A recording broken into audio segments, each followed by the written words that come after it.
Like, I would be the one, imagine, I would be the one jumping into a call with a VC. And then before we start the whole pitching, I actually tell them, hey, do you guys have funding? How much did you raise? Did you close or not yet? When do you expect to close? What's your average ticket? So I was the one doing the interviews and I was the one asking because it was like a very tough situation, not only on Yeah, startups, but also on VCs to kind of like close, right? yeah. Um, and I say it, we really missed on some very good VCs just because they did not close on time and they did not have the fund.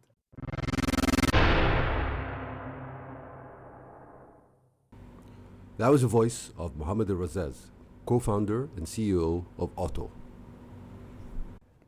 I am your host, Ali Zwail, and this is the Startups Arabia podcast, where you learn about the Arab startups ecosystem from the best founders, investors, and operators in the region. My guest today is Mohammad AlRazaz. Mohammad is a serial entrepreneur and the co-founder and CEO of OTO, MENA's largest shipping integrator and aggregator platform, powering online businesses and omni-channel brands. Otto recently raised an $8 million Series A to expand into UAE and Turkey after having set a strong base in Saudi Arabia. At just 22, Mohammed launched Jeeny, formerly EasyTaxi in Saudi Arabia with Rocket Internet, becoming the youngest country manager globally. He's an MIT Global Entrepreneurship Bootcamp alumnus. He has built multiple ventures spanning transportation, e-commerce, logistics, and technology. Enjoy this quite interesting and very open discussion with Mohammed.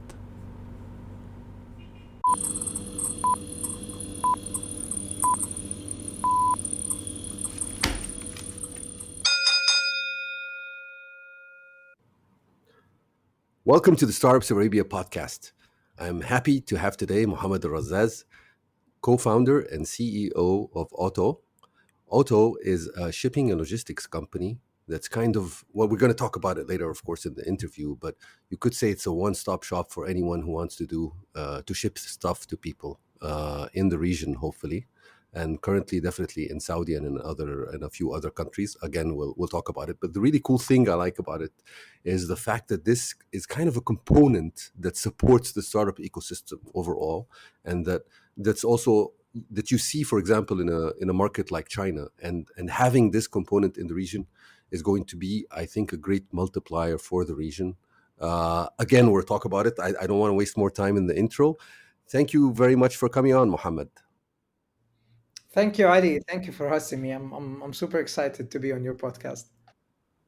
Great.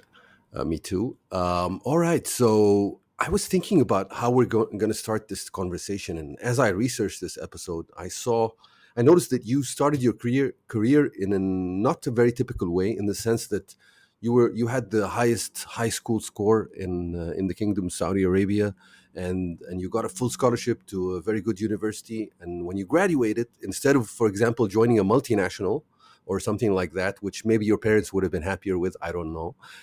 You ended up like starting up in this Brazilian company called EasyTaxi, starting up their operation in Riyadh, the capital city of Saudi Arabia. I mean, what made you do that? What made you take that decision? Yeah, so it's basically connected events. Every time I look back into that particular chapter in my life, I really smile, despite how challenging it was, to be very honest. So as you mentioned, so I was a kind of like nerd. I got scholarship to study engineering at Al Faisal, um, and I actually opted in to study electrical engineering. So.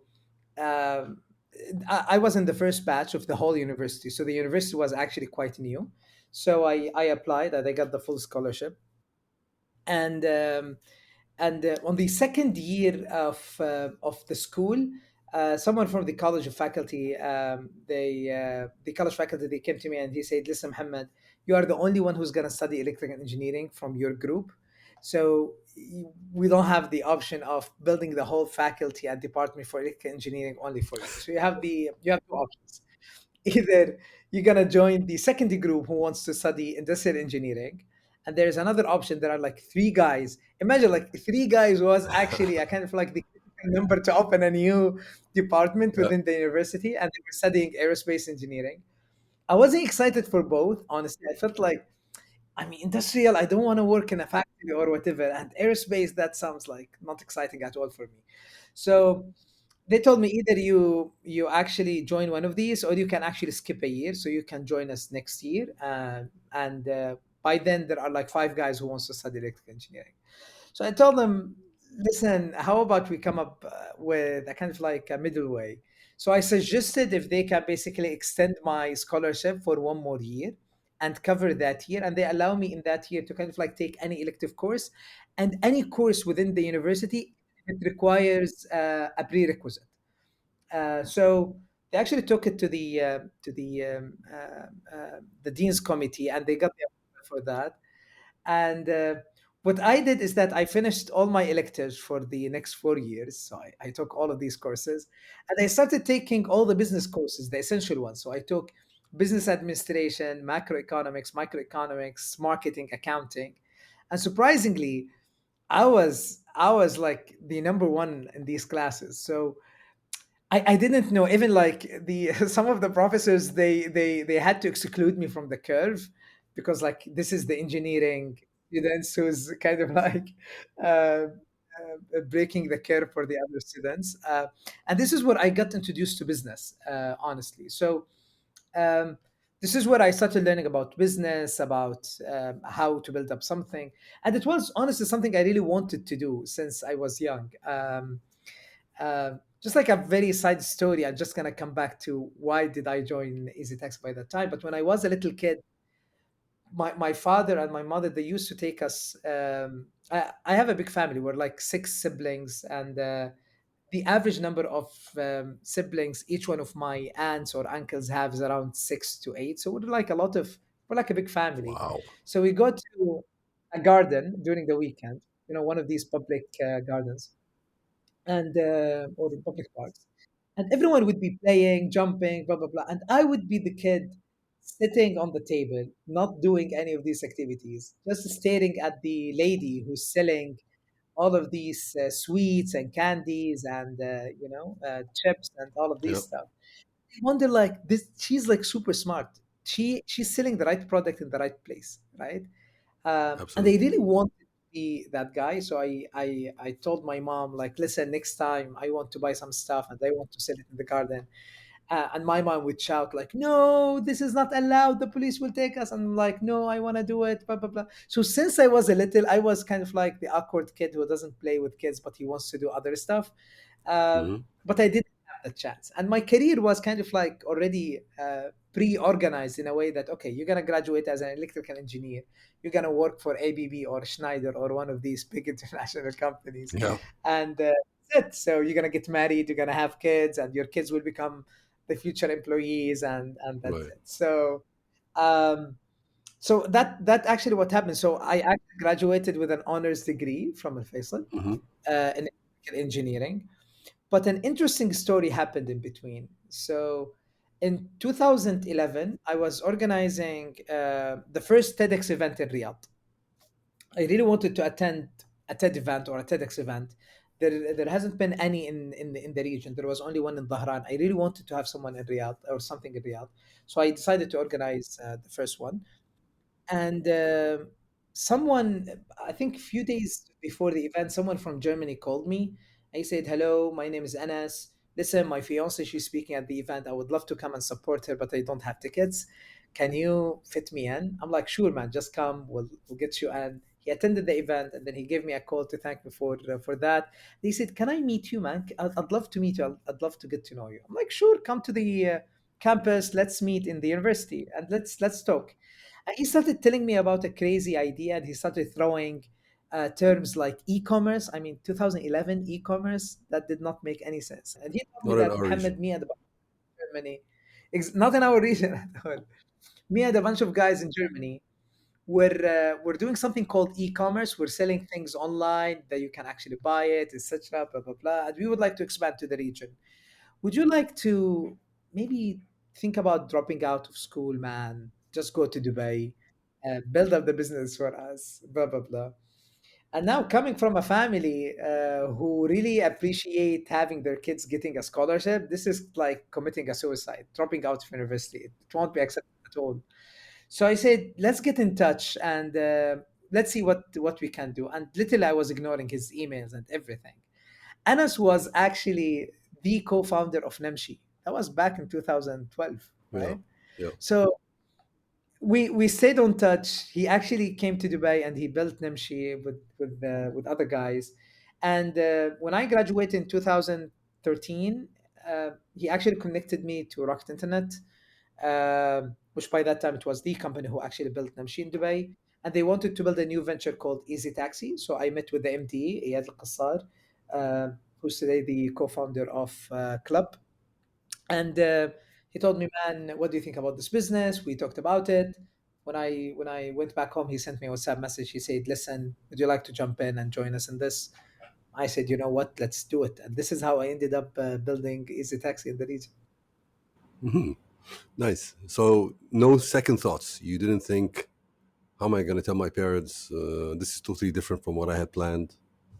You just went in there. Um, yeah, I mean, what do I have to lose, right? I remember applying for some of these big international companies when I graduated, Hmm. and it wasn't easy to kind of like get to an interview with them because their hiring process takes time.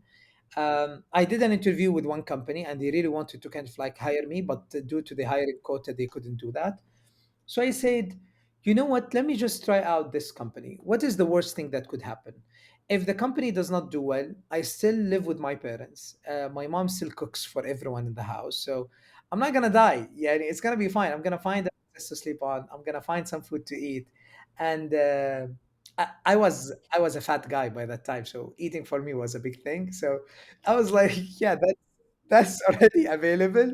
So خلاص, let's take the risk. And what would be the worst case scenario? And I still remember because when you build up a company, you don't have an office. I built it from Yep. scratch. Like literally, my office was the dining table inside my house. Um, and my mom would be like every morning going in and it's like, Mohammed, find a job, please, for God's sake. You don't look like you're Yeah. working. My father, he was like sending his friends to talk to me and to convince me to change my mind. He's like, this guy studied electrical engineering. He graduated with an honor degree, and now he's spending 90% of his time talking to taxi drivers over the phone, right? Like, this is Yeah. insane. Yeah. Yeah. Um, and I think everyone who did not get even the whole model of Easy Taxi and the ride hailing and all of this, because also it was new, by the way. By the time we launched Easy Taxi, Careem and Uber did not operate in Saudi. So it Yep. was still relatively new. So I've seen all the reactions around people, or all the reactions from people around the business model. Uh, but I think that was a kind of like a very difficult time until my father started noticing the logos of Easy Taxi on each and every taxi cab in Riyadh. And this is the point where he's like, yeah, maybe this guy, he's into something. Yeah. Maybe there's something there.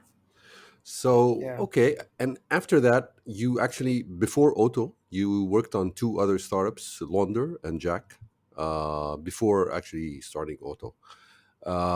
What has what has carried through from these experiences into Otto, and what have you picked up along the way to lead to this? Yeah. So um, I'm going to throw a very interesting fact. I would say that, okay, so that's a, okay, so let me tell you a bit about uh, what type of family I'm coming from, because that kind of like influenced my decisions about how I build companies. Um, I don't come from a rich family. My actually family is a kind of like middle class. I would say even sometimes below middle class.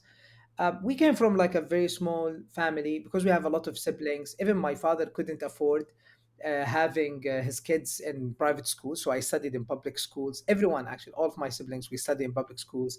Universities, you have two options: either you study in Saudi if you get a scholarship, or my father would actually put you in a university in Jordan because there you can actually get an affordable tuition fees that he can actually pay for. Um, so I come from a family where money really it's something that wasn't always available, right? Hmm. So having the idea of going and building a startup and investing your own money wasn't something that I could have done, right? Right. That's why when I jumped into EasyTaxi, for me, I jumped into that opportunity because one, I really wanted to build something. I really wanted to build a business. And I told about that story when I was a little kid. I really wanted Mhm. to do that. And the beauty about doing this with Rocket Internet is that I get to build a business without spending any money on it, right? So Right. I'm actually getting paid for building that business, which is a great opportunity. So I've done that. And then I joined a semi-government company called Takamul right after, because I wanted to try the corporate life. I wanted to live a life where I can apply for a vacation and having a manager to approve it, because the life with Rocket Internet was extremely tough and intense. And building a startup is not easy. Yeah, it's not easy. So I wanted to try the other part so I don't feel like I've missed out, right? I want to try it out. I want to see how good is it. And I worked in an amazing company in terms of culture and perks and advantages. So I've seen that side very well. But then during that time with Takamul, I actually didn't want to disconnect from the startup life and the startup ecosystem. So me and two friends, we decided to build a company called Launder. So Launder was a laundry delivery app um, with a very simple business model. We actually take your laundry, take it to one of the laundry shops where we have an agreement with, and then deliver it back to you the next day. Um, and after kind of like maybe 1 year and a half, 2 years of operations, we decided to shut down the business. And I'll tell you why we had to shut down the business. So, three main things. One, I think the the um, the business model itself. Sometimes you have a great idea, and there is a need, and there is a need. Like you speak to customers, and customers will be like, "Yes, I want to use this," and "Yes, I want to pay for this." Right? um, but sometimes business models, they don't work because they're not worth it, right? So for example, the whole process of picking up the laundry and then doing the laundry and then delivering it back, without being part of the laundry process itself, like because you're only taking a small margin of the laundry service, it was not worth it. Like you would do the whole hassling and you would do the whole process, and then you would only make 3 reals, right? Like it's not worth it, right? At Easy Taxi with the gigs economy, you make more than that, and you make much more transactions without the need of running that much of heavy operations. So one, the business model wasn't feasible. Two, none of us, the founders, were actually dedicating our time into the business. So I was at Takamul, Ahmed was working for another medical company, Saleh was working for a tech company. Like none decided to actually go and dedicate their time to the business. Um, so that was the second reason. Third reason, I think it's the founder's maturity, right? So I came from that experience from Easy Taxi, but Ahmed and Saleh did not have a startup before, right? And it's very difficult to kind of like adjust the mindset of someone who did not build a startup and then tell him, hey, come and build a startup. And by that time, we did not have many accelerators or incubators, etc. in Saudi, and the knowledge around entrepreneurship wasn't really much there. So we kind of like had to we had like a kind of like a lot of fights and disagreements. For example, someone would come and say, you know what, I can, instead of raising additional fund, let me just put more money into the business and I can take more equity. And someone would say, hey, are you trying to control the business? I'm like, no, I'm trying to protect you from external investors. This should be good for us. And that kind of like maturity did not, and the dynamics did not work out, so we had to stop the business. And I learned a lot from there. Like these were my key three lessons, honestly, when we had to shut down Jak. But then when I was with Takamul, a major event happened. So my father, Allah yarhamu, he passed. Now I have the full responsibility of my whole family, um, not just emotionally and being present, etc., but even financially. So I was the one responsible for taking care of my family, and I'm very proud that yani, I was the one who was taking care of this. Alhamdulillah. Yani. Um, but during that time at Takamul, I'm like, Takamul is very slow. I mean, to take a company or to take an idea from an idea to an execution, this takes sometimes few years, and just to take the approval of the minister would take a lot of time. And sometimes because we were like changing the market, like, you cannot operate without having some higher level of decisions in order to kind of like operate. So you don't have that much of freedom taking an idea from an idea to an MVP to an operating Yeah. idea, such. So Takamul was a great company, great pay, great culture, but it was too slow for me to handle. And I was like, what? Since you took the risk of joining EasyTaxi, let's take another risk by going back to the startup life before you get married and having the second family. So, Yep. because I'm sure of today, but I don't know what's going to happen tomorrow. I'm not the person who would worry about tomorrow. I know what's happening today, and I can take the risk based on what I have today. So, um, so I decided to quit Takawul and to join a company, a startup. And I'm like, again, can you afford building a startup yourself? And the answer was no, I cannot. All my savings, all the money that I made in Takamul, I'm spending it on family. Two of my siblings, they were already studying at university. So I had a lot of expenses to kind of like take care of. So I said, okay, again, go back, join a startup, but this time have an executive level where you can join as a CEO. So you kind of like have a better control over the business, and jump to an industry where you really want to create disruption. So one of the few industries that I was like really interested in was actually the logistics industry. By that time, Fitcher was popping up. They were raising a lot of money, and they really wanted to kind of like change how logistics work and how the last mile delivery worked. But I think at a certain time, they kind of like pivoted and they just became like another shipping company in the region instead of focusing on tech and business model and disruption.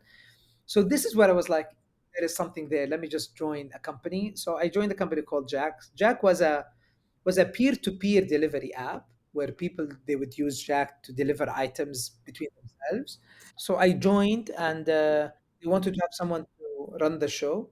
So I joined as the CEO with vesting shares, and I started looking deeper at the business model and at the company. And the first thing I did, which is I learned from Rocket Internet, is that make decisions based on data.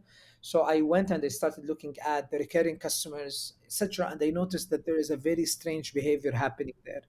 There are some people who are shipping or using our app 30 times a day. And I was like, why would someone deliver 30 things a day to other people? I mean, what kind of behavior is this? So I started calling them myself, and I found out that these are small businesses who prefer to use Jack for deliveries than actually Aramex or DHL or FedEx, Mm. because these guys they don't do same day deliveries, and Auto was a kind of like Jack was a much easier solution to use for that. Um, and yeah, this is how we kind of like looked at pivoting the business model from peer to peer to make it B2C. So we take an item from a business and deliver it to their end consumers as a delivery company. But we said, you know what? Since ride hailing worked with the gigs economy, right, and with the taxi industry, why can't we just do the same? If we want to scale very fast without raising a lot of fund, what if we can actually deliver packages with individuals instead of having our own fleet and our own drivers, right? Which would require a lot of investment. And since I came from that background from EasyTaxi, I said, you know what, let's just do that.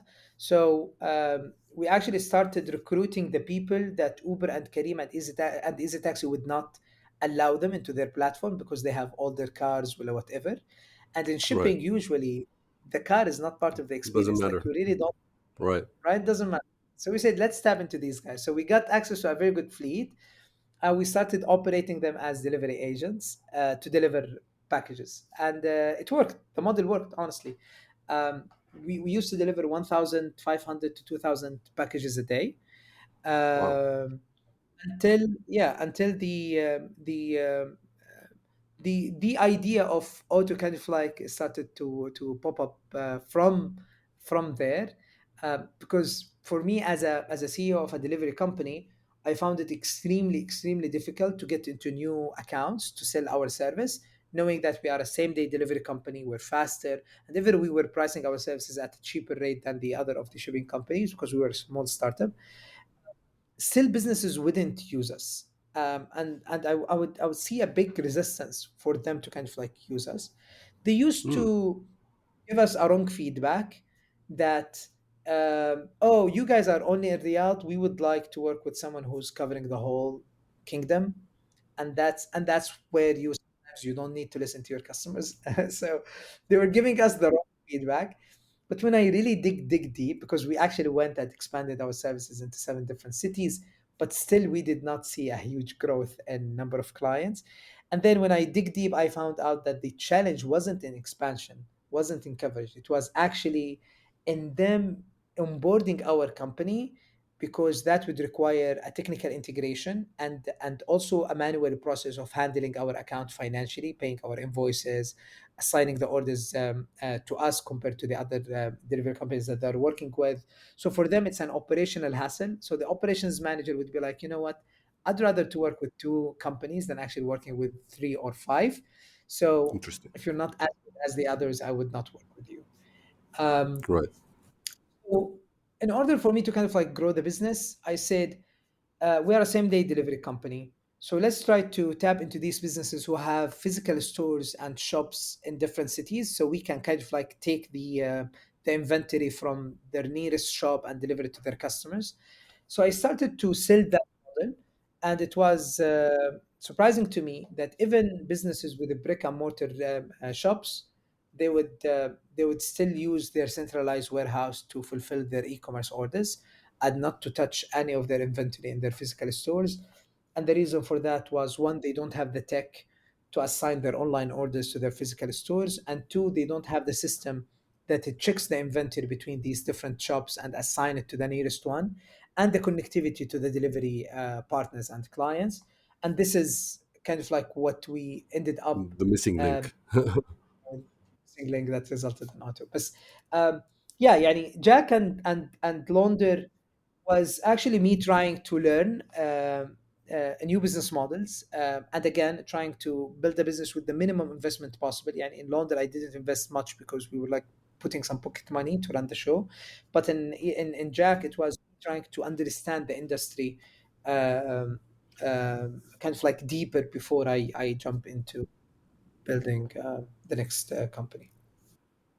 Interesting. So you get this idea for Auto, and it's a pretty big idea. So it's pretty complicated to deliver this type of solution. And you start looking for funding to start it, right? Is that how it started? And also, if you can tell us a bit more about what Auto does, so people understand and are oriented about what the product does.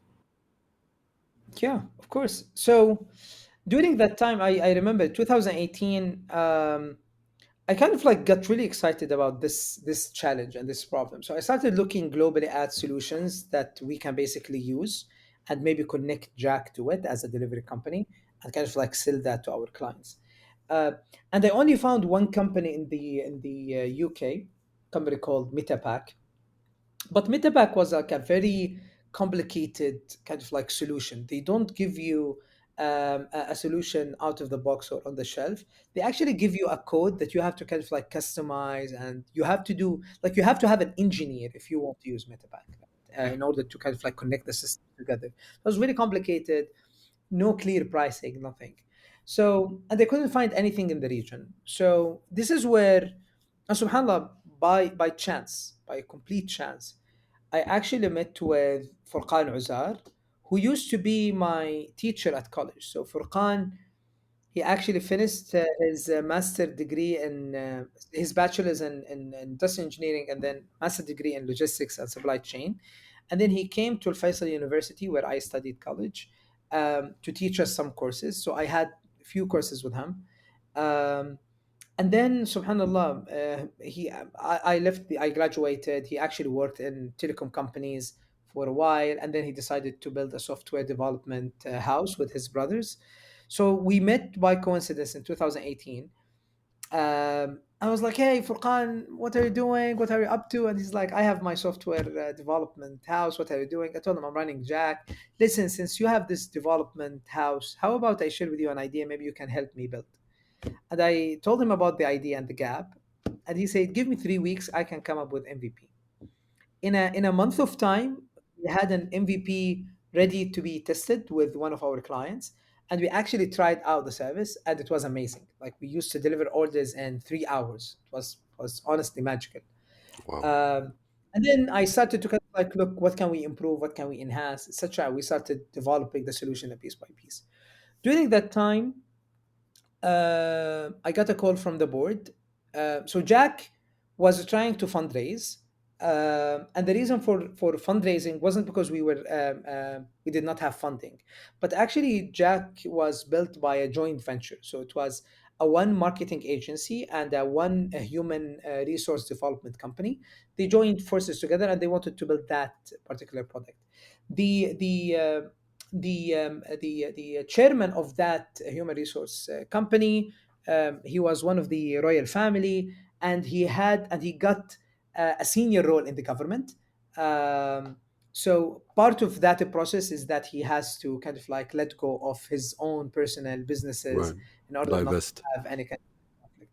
So the other company wanted to have an alternative for that company, and it's like, okay, either we sell that 50% of the company, or we have to buy it out, or we need to figure out. So after a very kind of like a tough time figuring out what the company should do, this company decided to buy the technology, to kind of like acquire the technology that we built at Jack, and to sell it as a standalone product. And this is where I got a call from the board. They are telling me, Razaz, listen, we're gonna stop the operations of Jack, and خلاص, this chapter will be ended. We're gonna sell it as a company because we cannot keep the business running in this way.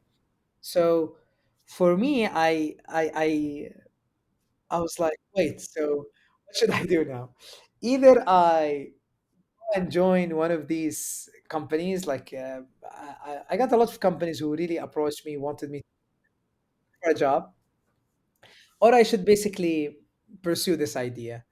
Um, and I remember I got a very good paying job in one of the publicly listed companies in the insurance industry, and they wanted me to lead the insurance tech arm within that company. It was a high paying job. I remember when I told my family about it, they were like, did you sign the offer? I'm like, I'm still thinking about it, I'm not sure. It's like, Mohammed, this is insane, you're making a lot of money, you should just go there. uh, but I actually went back to the Excel sheet, and يعني الله يسامح الإكسل sheets, Excel sheets, they really influence you. I put like the salary for the next 5 years if I stay in that company. And I literally put like, if I pursue this idea, how much would I make in 5 to 10 years of time? And then I started doing the comparison and the risk analysis. And I said, you know what? Just go with it. I spoke to Furqan.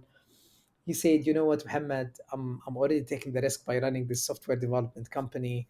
Let's do it." And that was in September 2019.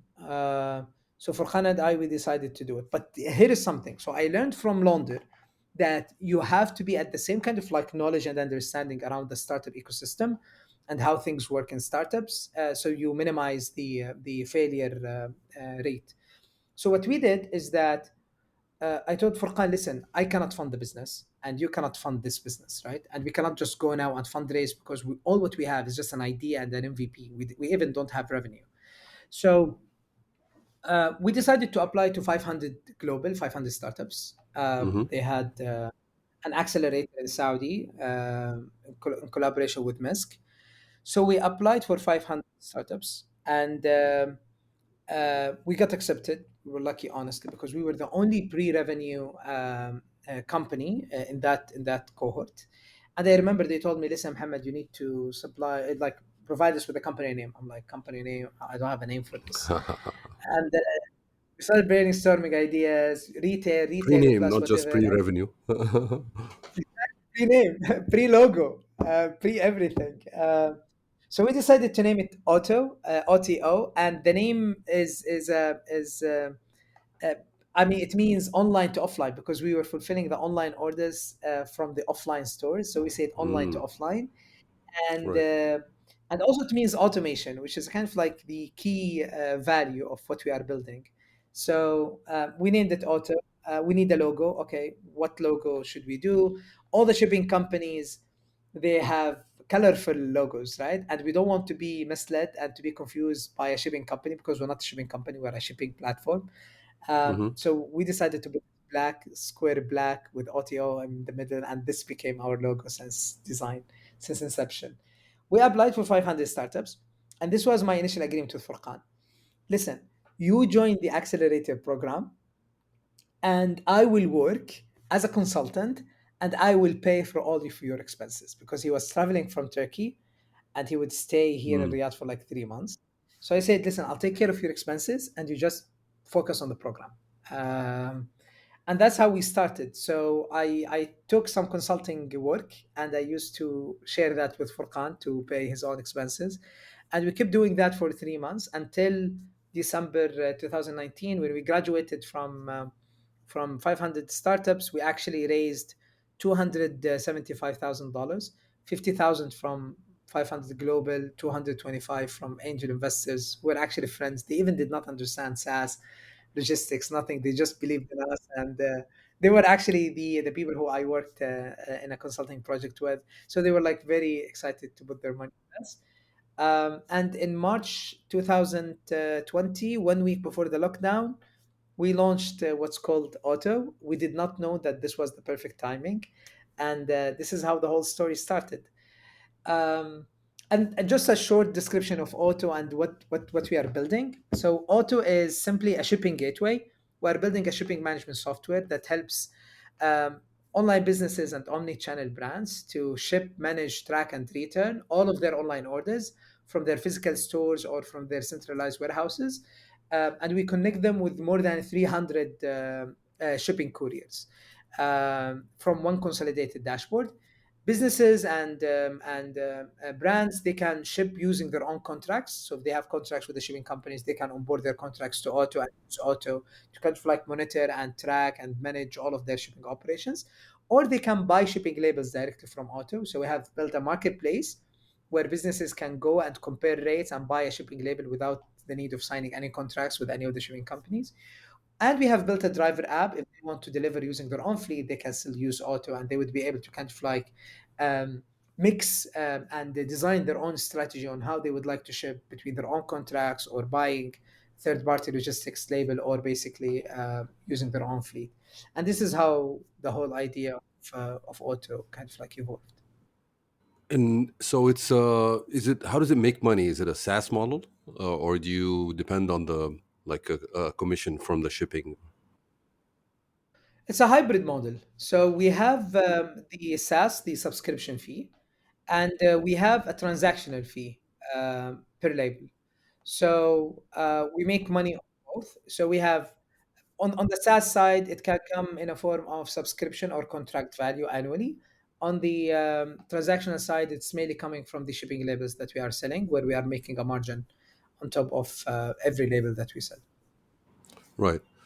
And how did I mean? This is a very big product, pretty complicated with different bells and whistles. But what was the initial version that you started with, and how did it change Oh, over the years? Did you start with this idea from day one, or did it kind of pivot? no, not really. So we started as an omni-channel management system, which is the online to offline idea thing, right? So our goal was, let's try to connect the sales channels of a brand, and then connect it to their physical stores and warehouses, so we can basically assign the orders to the nearest inventory, and then we just connect it to the shipping companies. We did not really focus on shipping when we started. We focused on that order management system or the omni-channel management system. So when COVID started, um, everyone panicked, right? Because now they had to close all of their stores, and the other thing is that they had to to switch into selling online if they haven't been selling online already. And the biggest shipping couriers, they could not take any more volumes. Like, listen, we cannot handle your orders, right? So they were literally in trouble. So what we did is that I started using that event and that the whole kind of like Corona situation into convincing businesses not to shut down their shops, and to open them, and to have one guy in each shop, and to use their shops as fulfillment centers, to use their own drivers or own employees as the drivers. And we have built by that the driver app. And we told them, listen, if you cannot work with Aramex and Samsa and these big guys, We have connected already with 15 delivery companies who are from the long tail and the smaller businesses, and you can use them now, right? It's a single integration. So for them, this was a lifesaver, because they just need to do one integration, and now they can basically utilize the inventory available in their shops, because they even did not have the time to move the inventory from their shops to their centralized warehouse, right? And they wanted to kind of like utilize that. And we were closing clients like every 2 weeks, and we're talking about enterprise clients. Um, so it was great. But I think it was only for Khan and myself who did not want COVID to end on this planet. We were kind of I, like I, I think that's pretty true, enjoying. probably. We were growing like crazy. Um, Yeah, but then we started seeing the alarming signs when things started to go back to normal. Sales cycles started to become slower, and longer. takes longer. Yep. And and we said, listen, how can we, I mean, if we want to build a multi-million or maybe $1 billion company, you can't grow with the same pace, right? So you have to figure out a growth يعني a growth hack or a growth product that can actually help you to grow very fast. By that time, we had a lot of SMBs, small and medium businesses, knocking our door, coming to use us. Um, for two reasons. They wanted the connectivity with the shipping companies. They did not have brick and mortar stores or physical stores. They just wanted the connectivity with the shipping companies, and they wanted to have access to rates. And we did not have rates. The whole marketplace idea was completely rejected from the shipping companies. Yani, Ali, wallah, I was kicked out of shipping offices when I visited them before we launched, suggesting the idea of let's have a contract with you and then we resell your shipping labels to other people. They're like, why do I need to have a mediator? Why do I need Aslan to work with you? And they would, Yeah. I have a yeah, question work again. actually prepared about that. How the hell did you convince them? We did Yeah, not, anyway, did we? so We did. yeah. We did. Yeah. So what we did is that we focused on the value creation that our system provided, which is the whole automation, and we sold that to the retailer. And the business would come to us and it's like, "Hey, did you guys connect with Aramex?" And we tell them, listen, we are in the process of connecting with Aramex, and we would definitely appreciate if you can send Aramex an email to prioritize that integration." And Aramex team, they would just receive that email from that big important client telling them, guys, you need to connect with that system that we have called Auto as fast as possible. And they would just do that, right? So they connected with Auto. Some of them even connected with Auto did not know that they're actually connecting with the system called Auto. They thought this is the retail kind of like internal Mm, system. And that's how we started building the integrations of piece by piece. And we did a smart move. We did not charge and we did not make any money from the shipping companies intentionally. Like the global model of a company like us, they would actually make money from shipping companies on that, at least for mhm, maintaining the integration. Not, and we still do not take any money from the shipping companies because we wanted to kind of like invest in building relationships with them. So we use that as a privilege. And then 2 years after, when we had a lot of volumes already coming in, it wasn't my idea, it wasn't my move or Furqan's move. Actually, the guy who was running the operations, he was an ex Aramex, and he actually went and he spoke to Aramex team, and they told them, guys, listen, we have been working together for a good time. We would like to explore the idea of free selling your shipping labels. And they were like, yeah, sure, you guys are great, and we love you, and you made our life easy, and you're driving clients to us. Why not? Let's do it.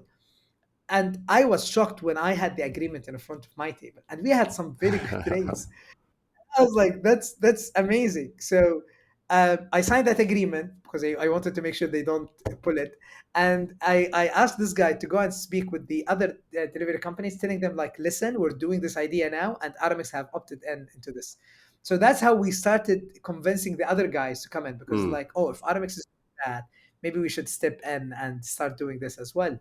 Uh, and that's how we cracked the market because the model wasn't there. It wasn't in Saudi. I remember there was one yeah. company wanted to do that long time ago, and I think they did bad marketing. They actually sent an influencer to uh, shipping company office. I'm not going to mention the name because that company created a buzz and they took legal actions.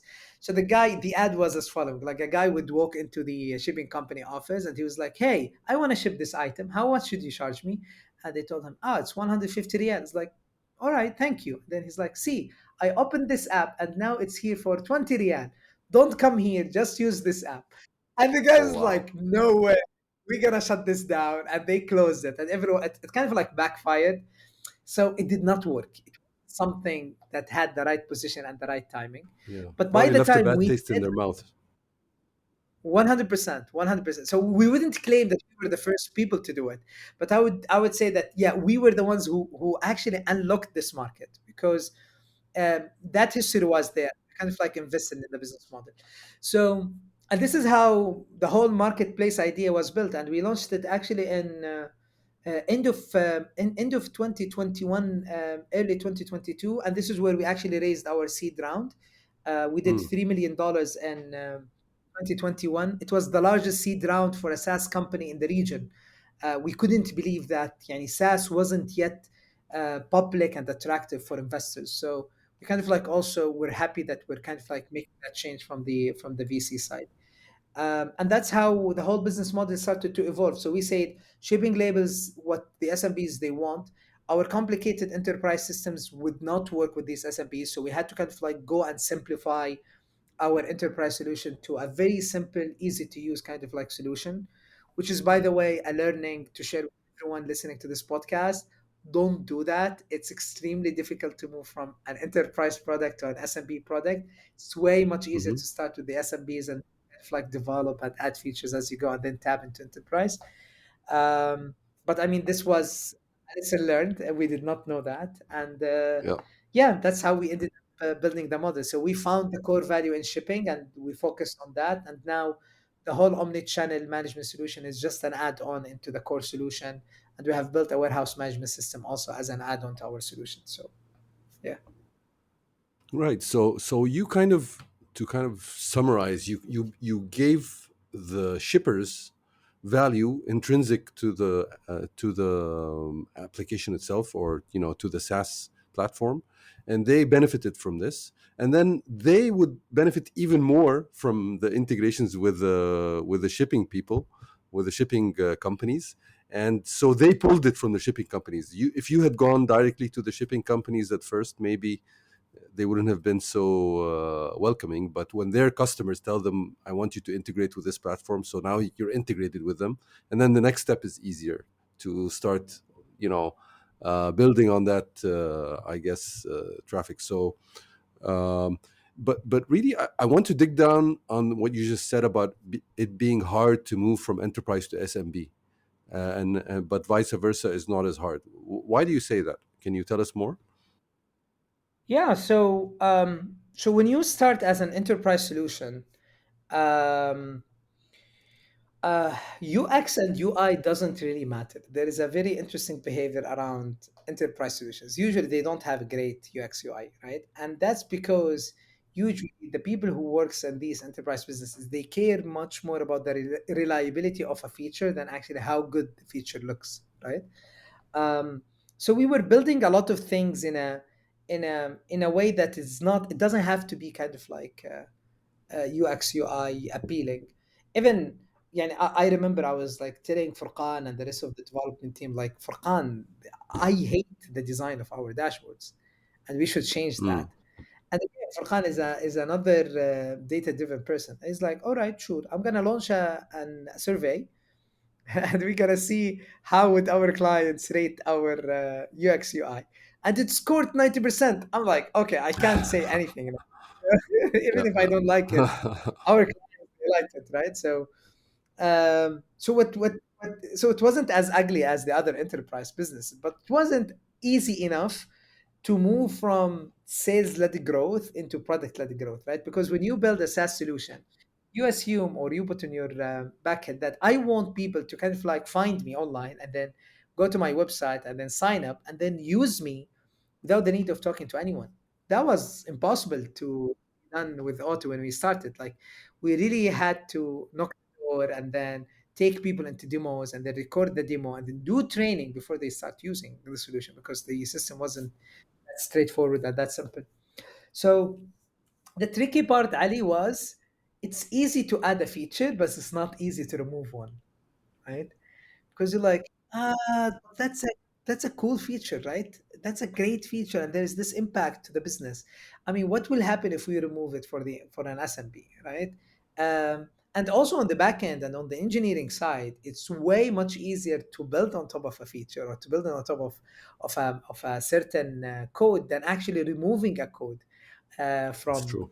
code in order to simplify it. So it was an engineering challenge for us, and we could have not done that if we did not even migrate our tech stack completely from version 1 to version 2. So we had to kind of like build Auto from scratch, in a way that is scalable and clean and much more controllable than actually the old code, because again the old code was actually an MVP built on something that was already there, and we wanted just to test the market with.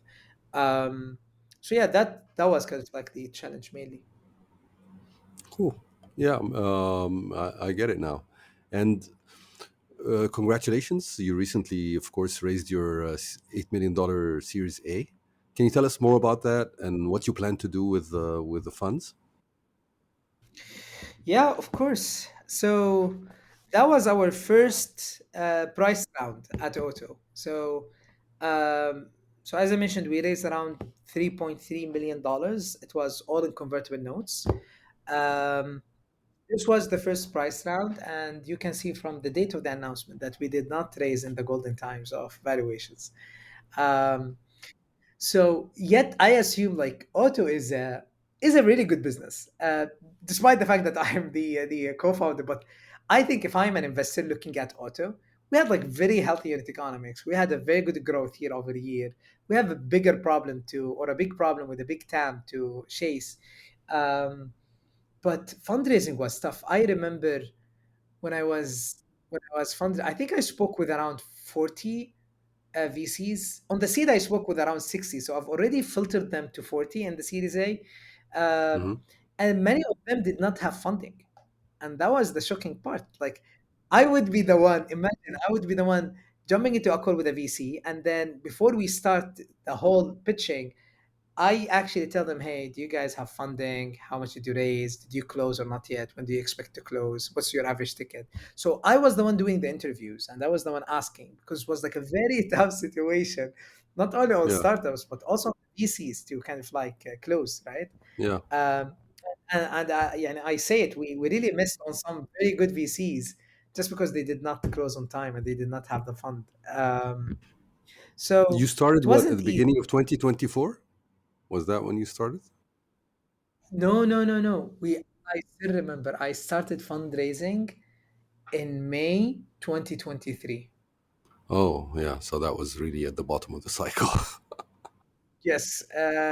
So we actually started yeah, and I still remember like I was talking to people and people's like, yeah, we don't have fund. Even if we have fund, we're not deploying. We're kind of like still waiting what's gonna happen. Um, and I think some other smart investors they found this an opportunity to kind of like jump in. I guess this is why Sanabil Investment, the PIF wholly owned company, they Sanabil the sweet spot is was never Series A. It's usually Series B and C and beyond, Hmm. and investing. When they started talking to us, it was kind of like uh, their movement towards like, you know what, if there is no one doing much Series A, maybe this is our opportunity to go there and to capture the market and really invest in these good businesses. Um, but Sanabil wasn't an easy VC to handle. It's an institutional fund, so they really do their due diligence. They do research. They really invest in it. They're not the type of people who would be like, yeah, we know logistics, yeah, we know e-commerce, let's just put money. And I remember by that time they were looking at Sella, they were looking at Auto, so they kind of like understood the market from both sides, logistics and e-commerce, but they Hmm. really invest in market research in these industries, and which was something very valuable and insightful that they shared with us later on. Um, so we spoke with Sanabil, and we spoke with many investors. The challenging part wasn't really just, even if you find an investor who's willing to invest, they wouldn't lead, right? They would Mm. kind of like co-invest. Finding a lead investor was the most challenging part, to be very honest. And you kind of like wait for the right lead investor and to negotiate the terms, because again, this is a priced round. It's not like convertible note sign and go. Yep. Yep. It's a term sheet that you need to negotiate and etc. And you have to meet their lawyers. So the process really took a lot of time. But I'm really happy that it turned out that we landed on a great pool of investors who invested in this round, and yeah, I could have not And what do you chosen plan any to do better with the one. Series A? I mean, why were you raising? Yeah, so the whole investment thesis and investment idea, the whole idea around the investment round of Series A was one, we wanted to expand and replicate the success story that we did in Saudi into new regions, which is UAE and Turkey. And the reason for that, when we look at e-commerce as a market overall in the region, it's mainly dominated by these three markets. So being there is very crucial for us. We haven't seen a company like us in UAE, so we see a huge opportunity there. Turkey, there are a few companies there, but they're not doing it well in terms of product and in terms of value proposition and the relationship with shipping companies. And it has been a market that we have been studying for more than a year. So we found that this is the right opportunity to go now and to heavily invest in Turkey as well. Hmm. Um, and to basically make our product much better. So there is a lot of features and a lot of things we wanted to improve in terms of the different verticals within the business, like the warehouse management system and the omni-channel management system, and making our value creation on the marketplace much bigger. And to do that, you need to have a bigger team. Um, and yeah, today there's like 120 people now. And by the way, as part of COVID, that influenced our culture. We are a fully remote company since inception, so we don't have offices. Like literally, I don't have a rent expense in our P&L. Wow. And the funny story, one of the investors, they were doing due diligence, and then a guy from their side, he sent me a message like, Razaz, listen, can I meet with your CFO? And we did not have a CFO. I'm like, yeah, sure. What's wrong? He's like, I want to discuss the financials. You guys have a major issue there. I'm like, yeah, sure. Let me just look into it. I was the guy who prepared the financials. So, Yeah. like, Yeah. if something is off, blame is on me. So we jumped into the corner. It's like, Razaz, listen, where is the rent? Man, this does not make any sense. Blah blah blah. You're showing very healthy unit economics, but that's not the case.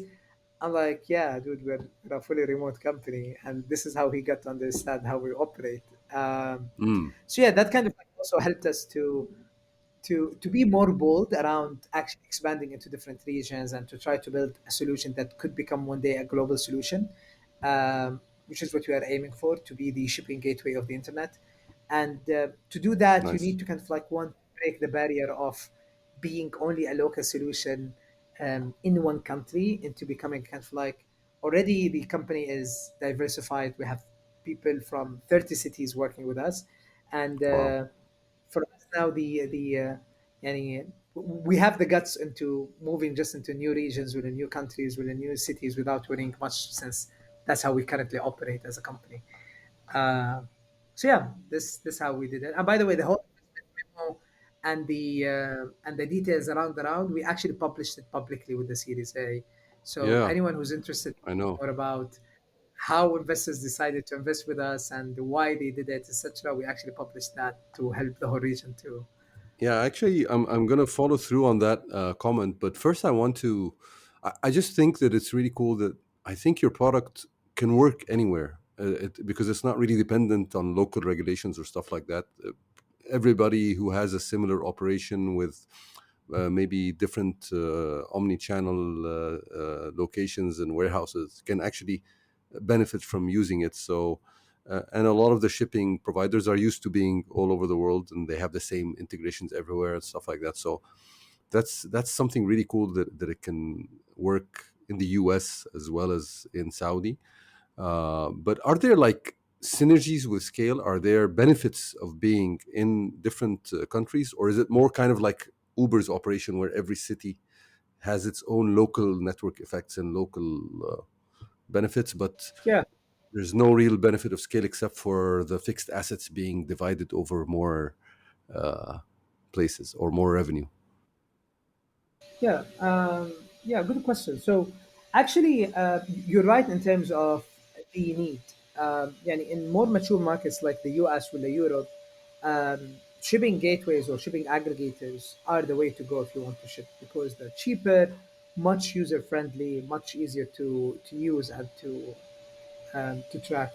Um, the only localization part that you need is the integrations with the local shipping companies, right? Like if you do not have Exactly. integrations with shipping companies in the country where you want to operate, you won't be able to do that because they won't be able to connect. The connectivity part won't be there.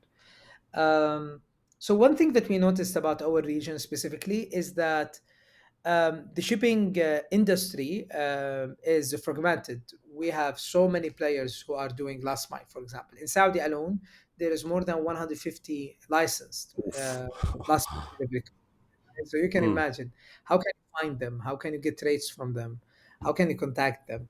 So it becomes very difficult. And also, how can you handle all the technical side of it? People they think shipping is easy, but just to give people a sense, the city Riyadh, which I assume all of us we know how to write in English. I think it has more than 70 ways of people writing it in our region between Arabic and English. Um, yeah. just imagine what would happen if someone type in that city in his address, right? When they check out. So the details, because of the no addressing, the lack of unification is really makes the problem bigger in the region.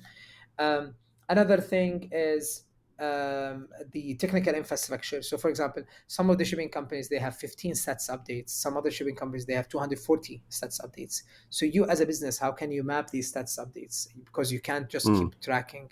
You cannot keep track every shipping company separately. So, with the fragmentation part, it becomes a nightmare. very complex. Um, Very complex, 100%. And something that's really interesting is that the unit economics and how competitive are the rates. And in Saudi, the shipping rates are quite high that compared to the other countries and regions. But I think we're doing quite well with the SLAs and with the speed of the delivery. And I'll be very honest. When I was in the Silicon Valley a few weeks back, and I was there for only 4 days, and I could not order anything online. Like ordering online would not be an option because most likely they will arrive after you leave. So I couldn't do that. Also, I couldn't find any option where I can get things kind of like hyper locally delivered from a shop to my door, right? So that was something Yeah. that we really kind of like saw that. But مثلا in the region here in Saudi, no, like you order a perfume today from a retailer, and you will get it delivered tomorrow to your door, Yep. right? So I think we're doing quite well here in the region when it comes to delivery because also the customer expectations are high. So for us was like if we build it for the region, that's great because also there is this cross-border exchange. يعني مثلا when we operate in UAE, we can Mm, also help your businesses to expand and to sell in Saudi, and same thing right. Saudi to sell across the region, Turkey to sell to Saudi and across different countries, and that would help a lot. So. Uh, and can we just do UK and Europe and South Asia and all of that? Possible, but that would take time from us, right? Because when we need to build the playbook around how we can expand globally, we're starting now with Turkey because it's a new language, it's a different ecosystem. Uh, يعني for example, Saudi is dominated by Zid and Sella as e-commerce platforms. It's not Mm-hmm. Shopify and Magento e-commerce, right? While in the US, it's a different ecosystem. And Europe, it's a different ecosystem. In Turkey, is a different ecosystem. They don't even have the international players.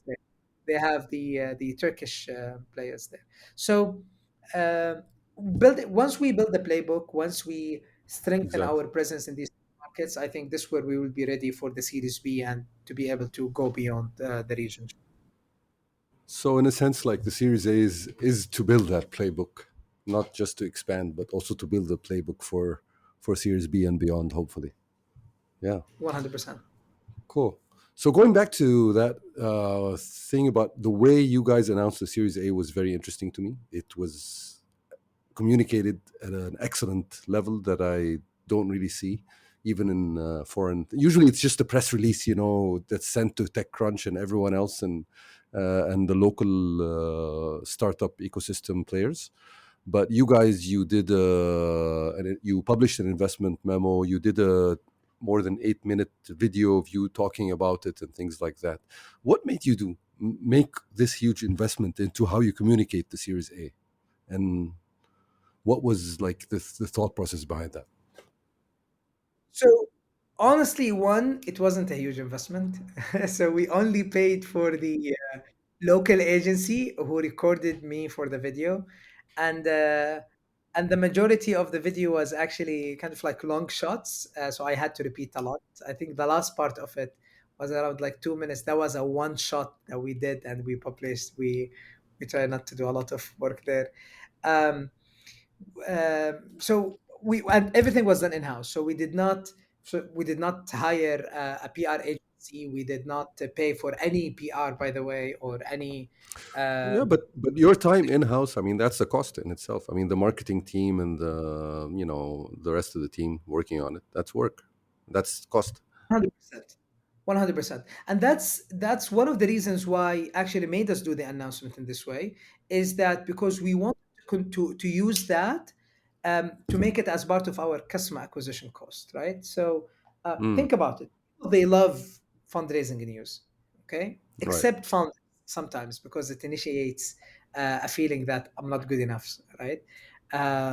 But people, they love to share fundraising news. They like to know like, oh, this company have actually made it. It gives the feeling like, oh, this company is successful, etc.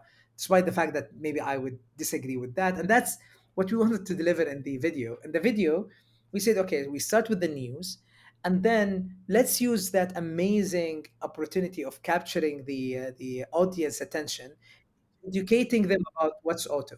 One of the things that we really kind of like struggled with, um, explaining what we are building. We're building something new, and we are a startup. We don't have a huge budget to kind of like go and spend money into influencers and billboards and TV ads, educating people about our new business model. We did not. So we tried to move with whatever budget that we have, and people, they think that sometimes we are just a delivery management system. Some people, they think we are a shipping company. And this video is going to the public. So we said, you know what, let's just clarify what we are building. So even we can use this video for potential sales.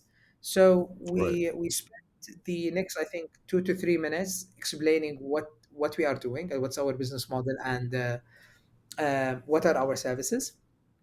And then we said, okay, since if someone have already watched that far, I think it would be great to also deliver other messages. So we actually dedicated a message to tell people about the round and what we're gonna do with the money and why we have raised the round.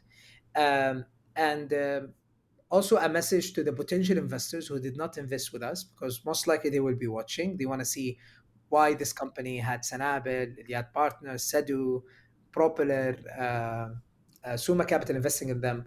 So we spoke to these even investors in that video about what is how we look at spending the money, and etc., and what's the potential. And then we spoke also with the potential people who would like to join us, because great fundraising news would attract great talents as well. So speaking to them and inviting them to apply to the company. And also we allocated a message to the fellow founders, because we really had a tough time fundraising for this round. um, and we wanted them to know that, one, it's not an easy road. We did not build this company because, oh, it was easy and just easy to keep building a business and get investors money. It was very tough. Yes, sometimes even when you are doing well, some external things happen and could really put your business at risk. I remember, for example, when the whole SVB exposure case happened, we got impacted ourselves because we had our money at the Mm, SVB, and suddenly I woke up, only have 45 days of runway, and we cannot get access in our local banks, and we cannot right. access funding. We had like our seed round funding there, right? We had a lot of money there actually. So, and we couldn't. And imagine now you are at the risk of closing Imagine the if, stress. and this was you doing extremely well, yeah, and your يعني you had no internal hiccups that Right. would make so. Sometimes يعني winds can go against you, and you have to be ready. So it's not an easy road. And we wanted to share this message to the fellow entrepreneurs that um, these news they don't come out of يعني an easy work that was put. And please don't give up. Keep doing what you're doing. It's gonna work at the end. And we kind of like try to pick up each other because I wish another fellow founders would tell me that when I read the news, especially with the crazy valuations and crazy numbers. Like someone would come and say, "Listen, Mohammed, I struggled to do this or to do that, but at the end we managed to do it." That would give me hope than actually making me feel like, "Oh, I wasn't good enough to raise that much of money or Yeah. raise that much of valuation." So honestly, it was for us an opportunity to educate the market and maybe to set an example for other businesses on how to do fundraising because I think we lack transparency, Ali. I don't know if you agree Yep. with me on this. And Yeah. I we mean, don't that's why have we have this podcast. 100% where we can مثلا share more about how we've done things, what happened, why they invested with us. I mean, I'll be very transparent. I spoke to some of our investors. I told them, guys, we're writing this investment memo. Would you like to share with me your investment memo? Some people did, Mm. some people did. So again, that's part of the market, right? And the people who Yep. did Yep. not, I the investment memo. I told them if you find anything strange there that you think was not true, let me know because we have to do this public. And they loved it, right? So at the end, we created something that at least will let people understand why VCs invest in startups at certain valuations Hmm. or whatever, what they look for, what's the opportunity, what's that, and I hope the community and the ecosystem found it helpful. Yeah, I loved it personally, and I was going to ask you about the part at the end with where you were talking to other founders, why you put it. So now I understand more because it seemed like not really rated to the round itself or to telling people about Auto. Yeah, so really cool. It's amazing how people are connected as entrepreneurs elsewhere, at least outside the Silicon Valley. And I know that that's a 10 times mature kind of like ecosystem. But here we Hmm. really need more of that. We really need more of founders talking to each Absolutely, other, supporting each other. So yeah. I agree so much. Okay, so you Mohammed, and building on again what you were just saying, you have kind of a history of being open and sharing. I saw at some point you had a podcast called Bisaraha, which roughly translated means honestly speaking. And you shared, things about your journey losing weight and the dark side of entrepreneurship. And do can you really have hardworking people in Saudi and things like that? That trope that people share and things like that. What made you do that podcast and share these things with people? Yeah. I remember the podcast was a result of a very casual conversation with Mazen Darrab, the co-founder of Z. Mazen is a dear friend. So we were talking. I remember I was sitting with him and chatting, and I was like, podcast is kind of like well organized, well thought of. So when you listen to podcasts, like the person is well prepared for it. He wants to deliver a certain message, even if he's a random person. Most likely the host is kind of like organizing the flow, and yeah, I found it an overthought kind of like content that's available today. And it was like, if I would have a podcast, I would speak about things frankly. Like, I just want to express my thoughts and tell people what do I think about entrepreneurship, what's the dark side of it, how to, or maybe interview people who shut down their business and what they learned out of that experience and etc. And he's like, you know what, let's do it. And literally, he put me with a guy who records podcasts, and we did the first episode. I think we did the first few episodes. It was me and Mazen Hmm. uh, co-hosting and being the guest. It was a kind of like casual chat, and we just talk about things honestly. Mazen is a very honest and frank guy as well, so we really had a lot of fun doing that. And again, podcast, in order to make it work, you really need to have a commitment to it. So in the second season and the third season, I kind of like had to do it myself. So yeah, then I kind of like tweaked it. Second season was about different topics, again, random topics, not just to make it boring. And I wanted to make it very short. I actually did something. I calculated what is the average ride time in Riyadh, and I tried to Mm. make sure that the episode does not exceed that. So you can actually finish the episode in one ride. Like you don't have to really disconnect and listen back. That's why it's short episodes, actually long episodes. Um, and the last one was more focused around entrepreneurship because I felt like I needed help. Um, Mm-hmm. and every time I pick the phone and call a founder, I would close the call feeling extremely happy and and like, man, this guy helped me a lot, right? And he was telling me things that most likely he will never tell anyone. And I was like, let's just try to do that at a bigger scale. Yani, I don't know how many founders they actually talk to each other. For example, I do this when I met the Yeah. VCs. I would usually ask them whom they have invested in, and I would call the founder and I'm like, "What do you think of this VC?" They told me in the call that they have done one, two, three, four to you. Is that true or not? What's your feedback on them, etc. And people they think like doing that is not acceptable, or maybe they should not do that because they need their money, not the VC that they need you as a startup. But I think it's a mutual benefit. Actually, they need you as much you need. So go and do your due diligence, and you would be surprised how much founders are willing to help and willing to give you feedback. So that was what I tried to do with had maybe take it to a platform that can help everyone. But I'm becoming busy lately and too busy with auto, and it's been a while since بصراحة. So I hope one day we bring it back to life. Hopefully. And I want to underline what you said about doing due diligence on the investors as well. There's nothing wrong with it. Investors don't mind, and actually, the best founders always do it, because and there's, you know, investment is kind of, it's a relationship similar to marriage in the sense that it's a long term relationship that will have ups and downs and stressful times and good times and all that. So you need to be compatible with the investor, just like you need to be compatible with your spouse.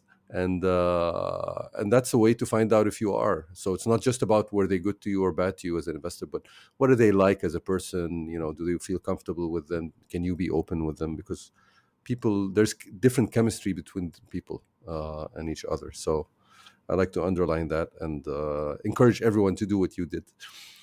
All right. So one of our listeners who works in the e-commerce space, Mohammad Dusui, this shout out to him, wanted me to ask you about your product plans. He seems to want to know, you know, what you're going to be building for him in the near future. Can you tell me more about that? Oh, uh, we do have a lot of stuff actually. We're currently cooking a product. I don't think I spoke about that in public, and I hope Furqan does not kill me. But I'll try to be as conservative as possible, just because we think that the products could be disruptive. Um, we're currently working on a very interesting product where we want to kind of like make shipping accessible to everyone, um, because currently we think like if you want to ship you have to be at a certain stage of business or tech readiness in order to ship, and we don't think that necessarily is needed. So we're building a product for that, um, which we hope it will see the light very soon. Auto app is coming. So interesting fact, we don't have an app. We don't have a mobile app. So Auto is operating on a web app. Now we are. I think now it's at the QA stage. The mobile app, Nice. inshallah, we're expecting it to be released very soon. The customer experience on that app should be like 10x better than the web app, even, and should be something that people would enjoy Wow. checking out from time to time. So we're super excited for the mobile app. Knowing that, why the mobile app is very interesting for us because more than 80% of the people who actually use auto, they actually use auto from the mobile. And Mm. still our web is not compatible for kind of like it's good for mobile view, but it's not wasn't designed for mobile users. Um, so we're kind of like Mm. excited to see how it would impact us and impact our numbers and our activation and acquisition. We have a few products and services we want to launch within the marketplace. Um, so for example we're looking at insurance. For example, how can we enhance the insurance of your package? Currently, when you buy a shipping label, it comes with an insurance kind of like service, but maybe that's not enough for you. You are shipping a very expensive product, and you would like to have an extra insurance to that. Shipping companies, they don't provide this, or they Hmm. provide it at a very expensive rate. So we're looking after how we can provide this at a very competitive rate. Um, so there are kind of like these kind of like few ideas just to, Exciting stuff happening. Yeah, I hope Furqan doesn't kill me or something. Um, there's another thing I noticed when I was reading the investment memo you guys published. You have a senior executive with the title Director of Customers, which was kind of interesting and new to call someone the Director of Customers. So, what is that role and why did you decide to call it that? yeah. So Wafa, who's leading the customers department. Um, so I still remember when we wanted to work on that position. So Wafa was leading customer success and customer support, and we have also the quality assurance, all reporting and working under Wafa. Um, so we had like a lot of ideas. Should we call it customer experience department, like many people do, or should we just call it customer support or customer success and just include support to it and other? And then we decided to call it customers because we think when we have someone focusing 100% on our customers, either their satisfaction, their onboarding, the quality that we are providing, the overall experience, that would be more comprehensive. um, and Wafa is doing that.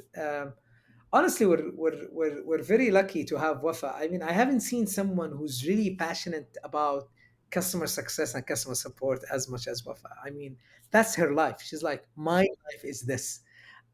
She's not the type of people who would be like, yeah, I want to do this, and then maybe I can pivot into operations or doing something else. No, no, she's like, I was born to do this job. I love when I see the NPS score kind of like hitting new highs. Yeah, just to give you a sense, today our NPS score is above 70. Mm, For some people to benchmark, the global average NPS score is 40. So we're kind of like yeah, almost yeah, doing like double it's of that, and incredible. Yeah, that's an extremely high NPS score. And I think this goes to Wafa and her amazing team who have been working uh, days and nights on this. صراحة. nice. So I'd like to move to more of a kind of the subject of the hour these days, which is AI and data. So I saw in your memo as well how you have a flywheel for your business. You visualize the flywheel for your business, which is something really cool, which I also recommend other people do. And one of the aspects is leveraging data to grow and to improve. So how are you guys integrating that part, and how are you using all that data you're collecting from across to grow the business and to serve the customers better? Yeah. So being a shipping gateway, we actually sit on a pile of data, right? So we have a lot of information. Um, Even I can claim that we have more data than what an e-commerce platform would have, because we are having the sender information, we have the package information, and the items information. We have the receiver information, and we have the courier updates and information, etc. And that that amount of data, we believe that we can actually, when we process it in the right way, we can actually come up with better services to our clients. So we don't sell our data. We're not an ads company. We don't sell our data to reporting companies or whatever. Hmm. But we actually try to use this data to unlock the new services. So, for example, when you know that the fulfillment rate, um, or the delivery, the speed of delivery, or the speed of or the delivery time of certain type of packages in a certain city is low, you can actually go and work with the market to either come up with a new service to serve that particular or to solve that particular problem, ولا مثلا to work with a new investor who wants to invest in the industry. Instead of just building another shipping company, you can tell them, listen, there is a gap in the market there, go and invest your money, etc. So we kind of like help the service providers to uplift and to improve their services, and to be able to provide better services to our clients overall, and to give them more visibility. Um, just to give you an example, a very simple example, that's even before AI and anything else that we want to really implement.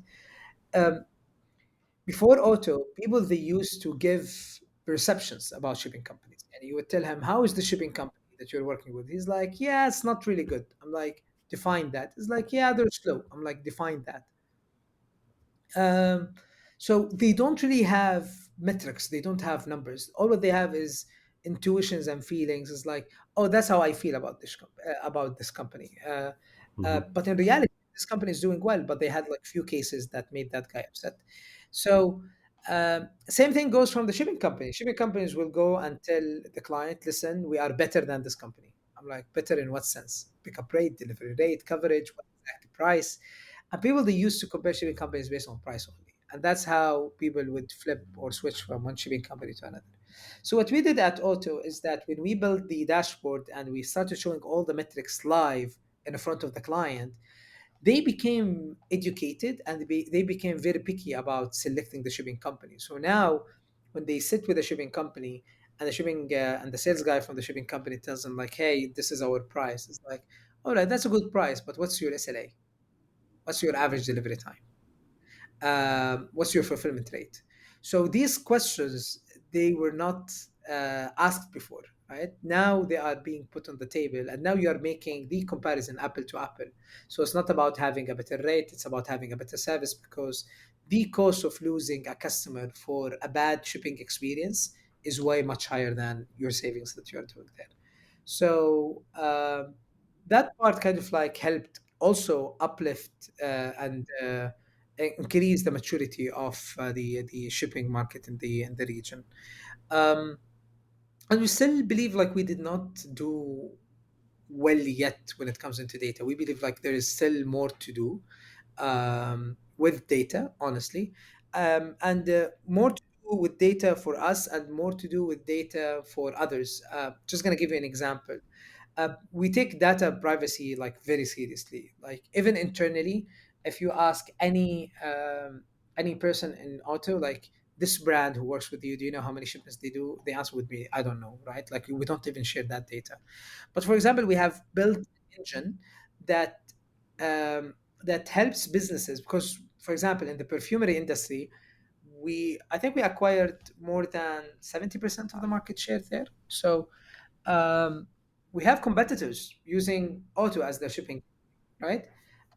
But one of the things that we did, because everyone's kind of like skeptical or afraid, like, hey, would other people know about my performance or whatever? Yep. So then one of the smart things that the team did is that when you want to, so we have at Auto what's called feasibility rules and priority rules, and these are rules that you can configure in order for the engine to help you decide which shipping company you should ship this particular shipment with.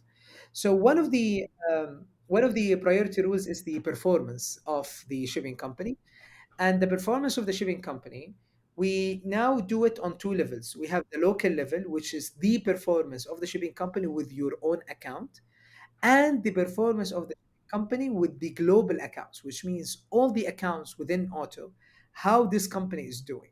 Which means that if Right. this company is failing another client in another city, right, you get to know that before you create your shipment, right? And that gives you the ability to reduce the risk of shipping an item into a certain city with the wrong shipping carrier, right? That's the kind of power that we want to enable our businesses with when it comes into the amount of data that we're currently processing. and that data is valid for a certain time. After that, that data will just become history, and that's why we enable all of our businesses to remove and to archive their data that they have actually processed with Auto after a certain time, so they can Mm, basically with that Auto is not using or over processing these data. right. Yeah, interesting. No, I can imagine as a shipper, someone who's shipping items, how I can benefit from all these things. So,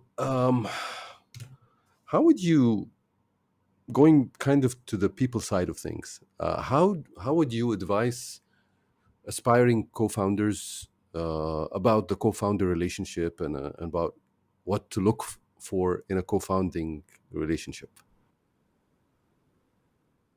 Yeah, um, you give Ali that example of marriage and uh, and the relationship between the founders and the investors. I think it gets much closer when you talk about your co-founder, um, because an investor, maybe you would sign a deal with them, right? And you know for a fact that that investor, he wants to put their money with you, but they want to divorce at the end of the road, right? They want an exit. Yeah, They don't want yep, to yep, stay yep. whatever, right? But your co-founder is someone to stay with, right? So it becomes even more tricky when you choose your co-founder. Um, I'm not gonna mention the normal textbook stuff of, oh, you need to find a co-founder who complement your skills and all of that. I think we all understand that, but it's very important. That's one of the things that I really learned, which is you really need to work with someone whom you align with on the value side. Like you have a lot of values or set of values that you agree on.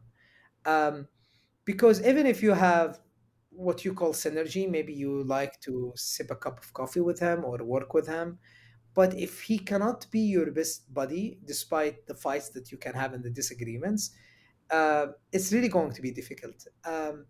I honestly, I'm lucky to have Furqan as my co-founder for two reasons. One, he was my teacher, so I always kind of like admired him as someone that I learned from, right? So, and I still have this relationship now, despite the fact that I am the CEO and he's the CTO, right? So, he comes to me for kind of like approvals and decisions and all of that.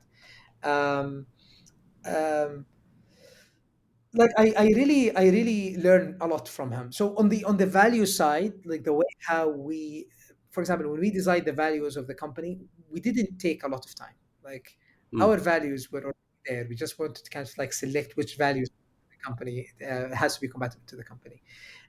So finding someone whom you actually can um, have or share set of values with is something very important. On the investor side, by the way, I would say get an investor that you like talking to.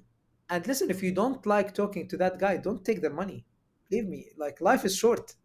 Life is exactly. literally short. And I learned this from the experience losing my father and my uncle, his brother, the next day.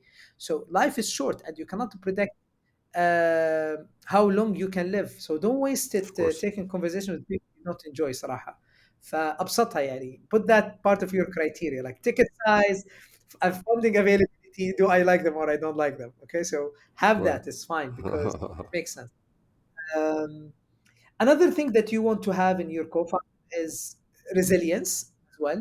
Um, Mm, because you're gonna fail as a founder physically, you're gonna fail mentally, you're gonna fail emotionally, and you want to make sure that when you do that, your co-founder is picking you up and you are able to be picked up. That's a very important thing because you might fail and your founder try to pick you up and then you're not picking up and you're not you're not gonna ready. stand not ready. So people with resilience will be able to do that. If it is a self resilience, that's even better because you can kind of like cry alone and get back to work the next day. Or you can cry on the shoulder of your co-founder and he would basically make you feel better. Take turns So crying. that's a Yeah. لأنه it's not an easy road. والله it's not an easy road at No, it's all. not. It's very tough and يعني every time I see a founder, I see all of these people, when they criticize founders and entrepreneurs, kind of like promoting themselves and trying to use every opportunity to promote their business and to promote that. And they think like, oh, these guys, they're just acting as rich and they have ego. Believe me, there is a deeper driver for that, which is how tough this work is. Being an entrepreneur is a very tough lifestyle, very tough lifestyle. I wouldn't say that some people they really misuse it and they just kind of like being an entrepreneur, but it's not easy. It's tough, and people they do it because they try to get every chance to make their next day better because it's a very tough journey. So I understand people they do that, whether I agree with them or not. Um, so that's the second thing I would look in a founder is resilience. Um, I think a third thing I would say is someone, like I mentioned, you agree on the set of values, but also someone who wouldn't hesitate, he or she wouldn't hesitate to disagree with you, because agreeing with your co-founder is safe, right? Yep. It's safe, like especially if you think like your co-founder, right? Or smarter than you. So it's easy to agree with him or her, but having someone who can really challenge you and disagree with you is a blessing. So I remember Hatem Kamli. He gave an example one day. He said, "Your co-founder is someone who you would fight with in the office and then have a dinner with him in the evening. You would fight with him in the morning and have a dinner with him in the evening. So that's the kind of like Yeah. relationship you want to have with your co-founder. Is someone who would disagree because not he wants to just disagree with you. He wants to kind of like shape your idea, challenge you. He wants the best for the business. The best. So always that good intention behind it, but at the end, he really respects you and he likes you and he's willing to share that ride with you. Nice. So you mentioned marriage, and I think you became a dad recently. Congratulations. Thanks. So How does fatherhood affect how you practice being a founder, and maybe how does being a founder affect you as a father, and how you act as a father? yeah, so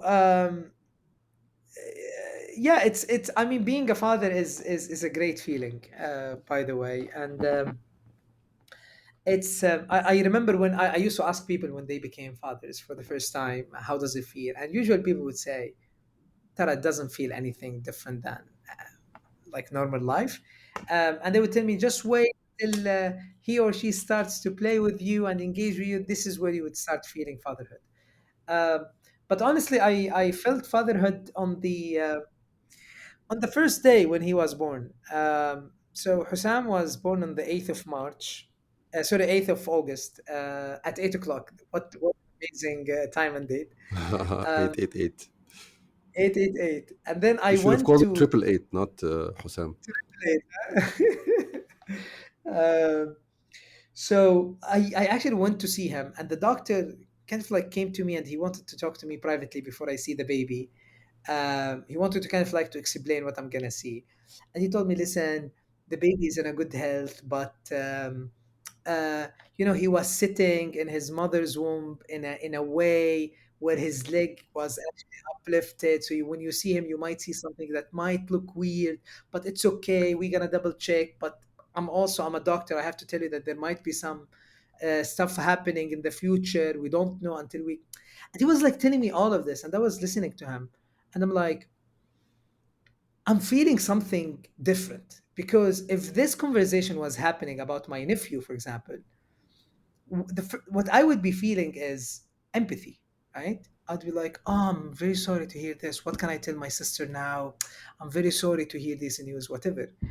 But when he was telling me about my little kid, I was like, okay, where's my baby? I want to see him. I'm accepting whatever this baby is. If he's white, if he's black, if he's tall, if he's short, if he's whatever, I want to take him as that feeling of acceptance was the first feeling I experienced as a father. To be very honest, Alhamdulillah, baby Hussam is in very good health. He's a Alhamdulillah. healthy baby. Great.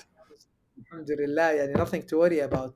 But yani, that feeling was the beginning of feeling fatherhood, to be honest. Acceptance. Very, very interesting how accepting the parents are. And I hope kids, they don't misuse that. But yeah, it's a They will, great believe feeling. me. As a founder, I think uh, I mean, what really reflected to me, we were two people in 2023. Now we are three people in 2024. So I believe that's a 50% growth year over year, which is awesome. Uh, but what's really interesting is this is where I always compare entrepreneurship to marriage. Is that I always say most of the marriages that fail, they fail because you did not select the right partner or you did not have a project Mm. that you want to work on. When you build a business, when you build a startup, you don't go and say, "Hey, I want to partner with Ali. I want Ali to be my co-founder." I'm like, "Okay, what are we going to build?" It's like, "I don't know. I just want to build something. Maybe we will not build anything, but we will just be co-founders." That wouldn't work, right? And I think many marriages were actually built around that. So people would get married assuming that the project is just, you know what, I don't know, I want to live with someone. I want to have love to someone. I want to have feelings to people. It's like the same thing when you say, I want to have a co founder. I want to enjoy time with a co founder. I want to drink coffee with a co founder. Well, but that would be nothing if you don't have a project, right? And that's the kind of same analogy I gave to my wife when I was getting to know her. And I told her, Hmm. like, I have a project. I want to build a family. Um, I want to have kids. So would you opt into this? And she was like, yes. And I told her, like, this could come with a change in how we operate as humans, right? Like my wife, she was working, and I told her, would you be okay with not working, as I am capable of taking care of you and of the family, so you can take care of the project. So you're gonna contribute much more into having this family because Hmm. I can't get pregnant. Right? Like she's the one who's gonna carry the baby and deliver the baby and take care of the baby. So I think when that happened, and when I see how the relationship between me and my wife having the kids is a great example of what you have in real life. Like you really need to one select the right partner, have a clear objective about what project you wanna have and you wanna deliver, because that will put you both on track into doing whatever you can to make that project a success, right? So now our project was to deliver this baby. Alhamdulillah, the baby is here. Now we want to grow this baby, and then maybe we want to have a second baby, and then the third baby. We never know, and the challenges are gonna come around that. But uh, again, when you have dedication, when you have alignment with your partner, inshallah, we never need to fundraise or to have external money for this. Yeah. يعني, that would be great, right? So, alhamdulillah, No, everything will I be. don't think you can sell equity. I can't. Like, would you trade my No, baby? that would be difficult. That would be impossible. But on the other hand, being an entrepreneur working remotely has helped a lot with this. Mm, يعني الحمد لله أنا I work from home. That's my office, what you guys see behind me. And that's literally a converted guest room. So mhm, during the pregnancy of my wife, I was very close to her. I didn't leave her a second. Now I don't miss out on seeing my baby growing unless I travel outside for business or whatever. So, but other than that, I'm very close. I'm always offering that helping hand. That makes your partner life much easier and got it. easy to handle. And I don't feel out like I'm missing out, which is a great feeling as well. Cool. All right. So, if you could go back uh, 11 years or so to your younger self and give yourself advice about what to do and what not to do um, as you start businesses and as you go, what would you tell yourself? Ooh, about starting businesses. Well, about actually your professional career in general. Interesting. Well, surprisingly, Ali, I Yeah, I don't know what kind of lessons I'll give myself. And I think if time goes back, other than maybe investing in stocks, I wouldn't do anything else. Hmm. بس يعني honestly, I think like I don't regret any steps. I actually think like every step in my career was kind of like connected. Hmm. And you can see like the activity happening in terms of industry, business model, relationships, network. It was kind of like connected all the time. So I try, yeah, I did not try to move from, let's say, building a technology company into kind of like going for real estate and construction, where it's completely different network, Right. completely different industry or whatever. Kind of like kept that connected. But I think knowing what I know today, I could be more bold and risk taking. But again, because I know what I'm knowing today, so I don't blame my Hmm. old self. Um, I am not someone who would worry about future. But well, I think compared to normal people, I think I'm taking kind of like a lot of risks with Yeah. the circumstances happening.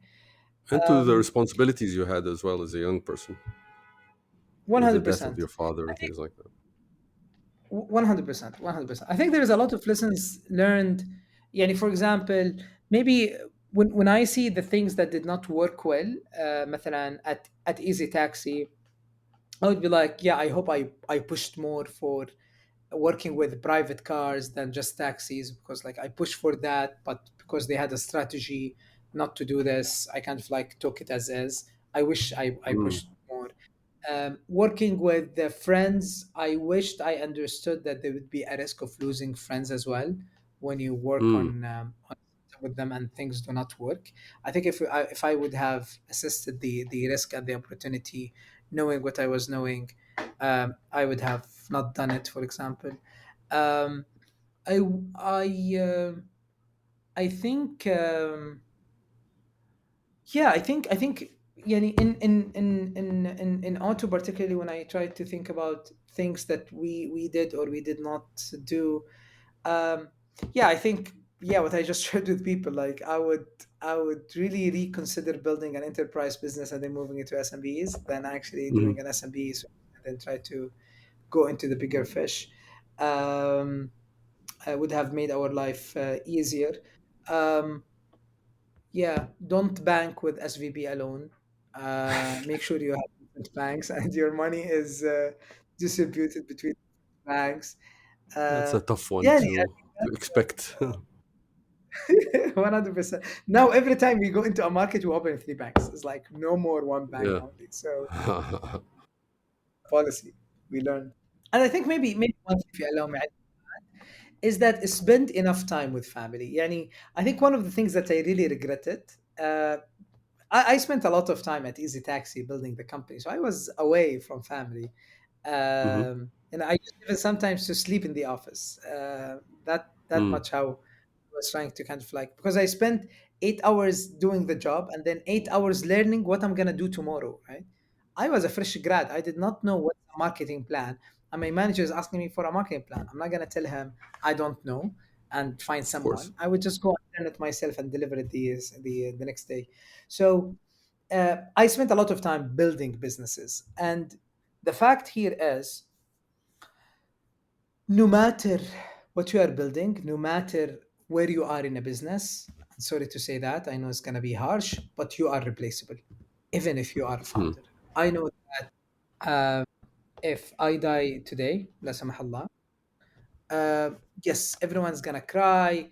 People will post about it on social media.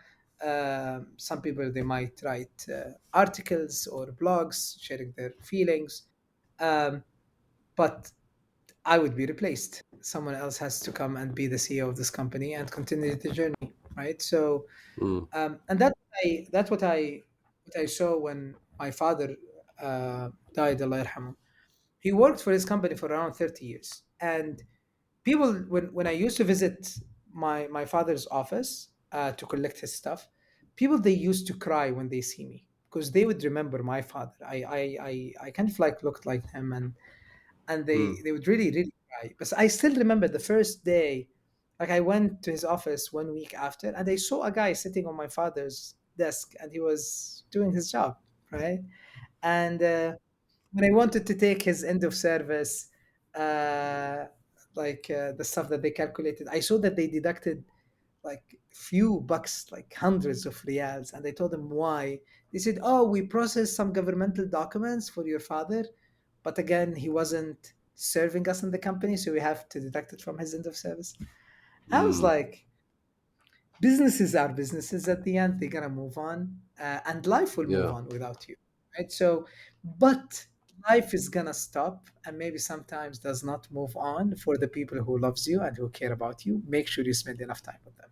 So that's what really resonated to me, and that's why I'm very happy to be working remotely, because I feel like I'm with my family. I'm close, yeah, despite the fact I'm working. That's a privilege, yeah, to be working and close to family, because I don't want to miss any absolutely. time with my wife, with my baby, with my mom, and with the people that I love. Nice. Cool. So going into a more business side of things, the thing about venture capital and startups and stuff is that you need, at the end of the day, you need exits. As you said, investors, they want that divorce at the end. How do you see the opportunities for exits for startups from the Arab region? Um, you mean the opportunity of exits, right? Yeah. Um, See, I think the challenging part is we haven't seen enough exits in the region. I think I read somewhere that we only had, I think, 110 exits in the whole region historically. I'm not sure if that number is correct, because it's also very difficult to kind of like keep track. But Exactly. from the startups and the companies that we know that the number is much lower than that. So we don't see enough exits, and I think uh, the reason for this is mainly driven. Okay, I'm gonna be harsh, but يعني, I hope I'm wrong. No, So I'm go gonna ahead. tell I you what mean, that's I think. VCs, their model is built on exit, and they are the one who's causing the the current market situation around exits. Okay, mm, I remember when investors, they would go and tell the investor, tell the founder who wants to build a global company to chill and to calm down and just to focus on their primarily markets, especially SaaS companies. Like, I mm. understand that if you are building a trucking company, but if you are building a SaaS company, why do you need that, right? Why do I On the need to contrary, be business on the country level? I can build it on a global level, and that's the idea yeah, of SaaS. But investors would be like, no, no, no, no, no, no, no. Just focus on your market, get a market share, and be big enough so someone else could come and buy you. So they are thinking about the exit strategy. They're not thinking about one, the stickiness strategy for the founder. Why would he stick? Why would he keep doing what he's doing? And the scalability of it. طيب, why? That mm, was because IPO wasn't an option. So the only way to do it is just to exit through acquisition. Well, I think that impacted the mindset of the entrepreneurs in the region. يعني, I don't know, Ali, how many company out of this region that are building global products that you can yeah, name? exactly. I agree with you. There's a lowered ambition almost at many founders from the region, and that's why you love it when you see a founder who's different, who's looking globally, who's actually 100%, especially كمان in markets outside of Saudi ولا UAE or maybe even Turkey where it's not sizable enough. يعني, yeah. it really hurts me every time I see a business coming from Egypt to Saudi. Will a founder like moving his whole family from Egypt to Saudi, will from Jordan to Saudi, will from Qatar to Saudi, and why? Because the investor would not put any penny with him unless he expands to Saudi, right, as a bigger market, and you would find him a SaaS company, right? Yet we have seen examples of companies under the Israeli occupation, and these companies, they're building global companies, right? Yani companies like Wix and Monday, etc. Even some people, they use them by mistake. They don't know even that they are actually Israeli companies. And these companies, they were built in that small geography. right? With what? With a lot of funding, which is something that we Yep, understand. exactly. Israel A lot of gets funding, funding a lot from of ambition. a lot of funding and a lot of ambition. And I think that is the thing. And we feel like, okay, we're big enough. فخلص, just focus on the market. But I think many founders, specifically the ones who are in smaller markets, should one rethink about their business model. Yes, don't go into a heavy asset business model. Go into a technology, SaaS, invest more in that. Simply, if someone says what SaaS, all the ideas are already gone. Go and replace whatever has been built outside. We need to have aslan technology independency in our region. Okay, so Yep, take yep, the best tool that you like, the best one that you love. Slack, go and build Slack for the region. Build it in Arabic. Slack does not support Arabic, by the way. So go build a Slack for the region. Build a better community management, better communication management, and sell that as a SaaS solution at a cheaper rate. Because again, we are paying for the salaries of the engineers in the Silicon Valley, right, which are extremely expensive. You can build that, and we have seen great examples of this, like Zoho in India, where they have built a head-to-head exactly. competitor to Google products at a way much cheaper rates, right? So Yep, I think we need that for two reasons. One, to create more opportunities for founders to build products and to build solutions, and two, to have this technical independency, because you don't want tomorrow, for whatever geopolitical situation, to be shut down, right? And I think we have this big risk today. The simplest risk that we have today is on hosting.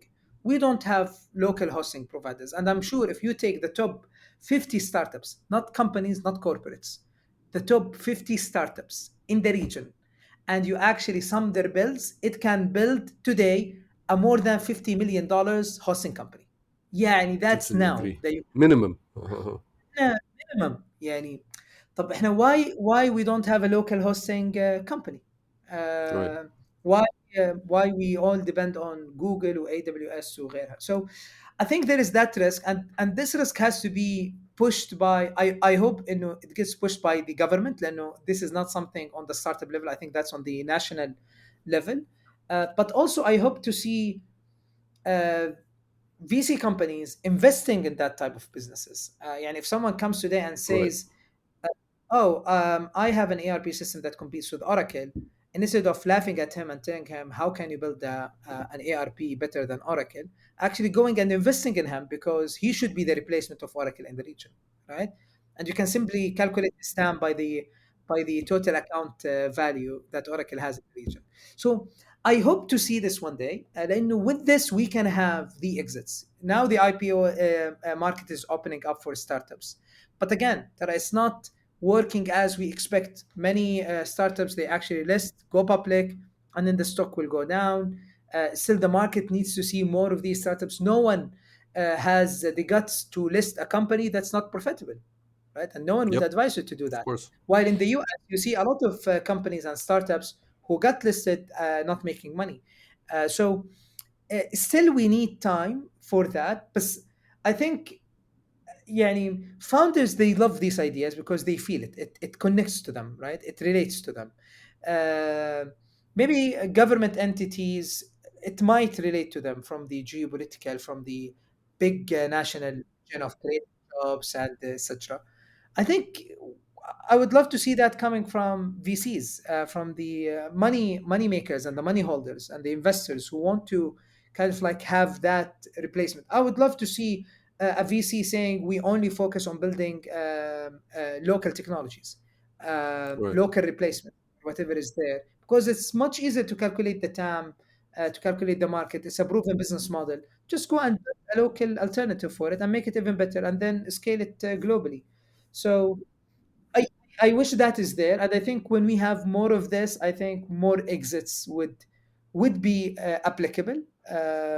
Because again, if people would just, even now the big companies, they are too busy figuring out what's happening in their markets than actually coming to the region and acquiring companies with the current situation.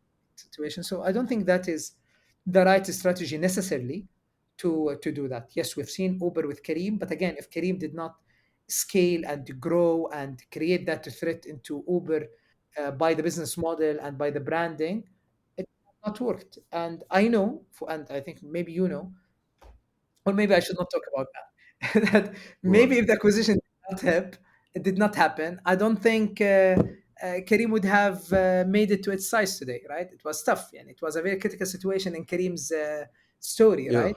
So exactly. again, yani, and Amazon And and you Souk. and yeah, I mean, building on the Kareem example, there were other, sorry, there were other regional, similar to Kareem, in Southeast Asia, that actually got huge amounts of funding, and so actually they won against Uber. They kicked Uber out of their market, like Didi and things like that. So maybe if there was more ambition on the capital side of the equation, Kareem would still be, would actually be a huge, would be, much bigger than it is now. 100%, 100%. Yeah. So yeah, on that note, on of ambition for the region, um, maybe I'll go into the quick fire questions to, because I know we've gone over schedule. So first question: what book do you like to recommend to others? Um, I have a lot of books that I would actually recommend to people. Um, in which side? I Is have a there, book in every. whatever you like, if you want to? So Doesn't the have the to be basic in book, business. from good to great. I think that's one of the books that I really enjoyed reading. Mm-hmm. Blitzscaling by Chris Reed Hoffman is one of the uh, great books to read. I think it was one of the books that people did not read, but they just took the idea of blitzscaling and they overused it. Um, so I mean, everyone should read that book. Um, I've actually, if you are into remote working, there is a lot of books there are actually a few books that were created by the Basecamp founders that I would strongly Yeah, recommend DHH reading. and Jason Fried. Exactly, and they shake some of the basics that you have around how you should run the business as well. Hmm. So yeah, I think insightful books. Yeah, these are like few books that I have read. Um, yeah. Okay. And how do you unwind? How do you stay energized? Talking to people. Tara, literally, I'm doing this podcast.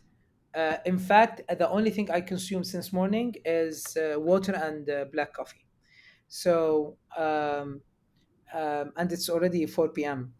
Um, Yeah. so, uh, I think talking to people really makes me energized. I am someone who would brainstorm while talking to people. So when I am Yeah. You in think a with in people. a situation, so I think with people. So that keeps me energy. Um, Having enough sleep definitely is needed, and I am not a guy who sleeps 8 hours. I sleep 5 hours a day, but that's enough for me based on the sleep cycle. If I sleep 6 hours, it would be the worst day in my life. So based on Interesting. this on the sleep Yeah. cycle, I kind of like know where is the sweet spot. So 5 hours is more than enough. Um, that's great. I learn napping, so I'm trying to learn how to take a nap. I think that's also a good thing to do. Um, and yeah, I think just yeah, yeah, I am an activator and an ideator by nature. So I like to think, I like to problem solve. These things really keeps me alive and energetic. Um, Cool. yeah, I think So, on that note, I like to close the podcast with a note of gratitude. So, what is a gift somebody's given you that has made a positive effect on your life? like a very recent gift. Well, it doesn't have to be Uh, recent. I wanted to thank a friend for buying the baby monitor that made our life slightly better while taking care of it. Gratitude. Um, I think I'm uh, I'm really grateful for all the challenges I face in my life. Um, I think if I was born in a richer family, my life wouldn't be as exciting as it is today. I think if I didn't close startups, I think I would have not learned as much as I have learned today.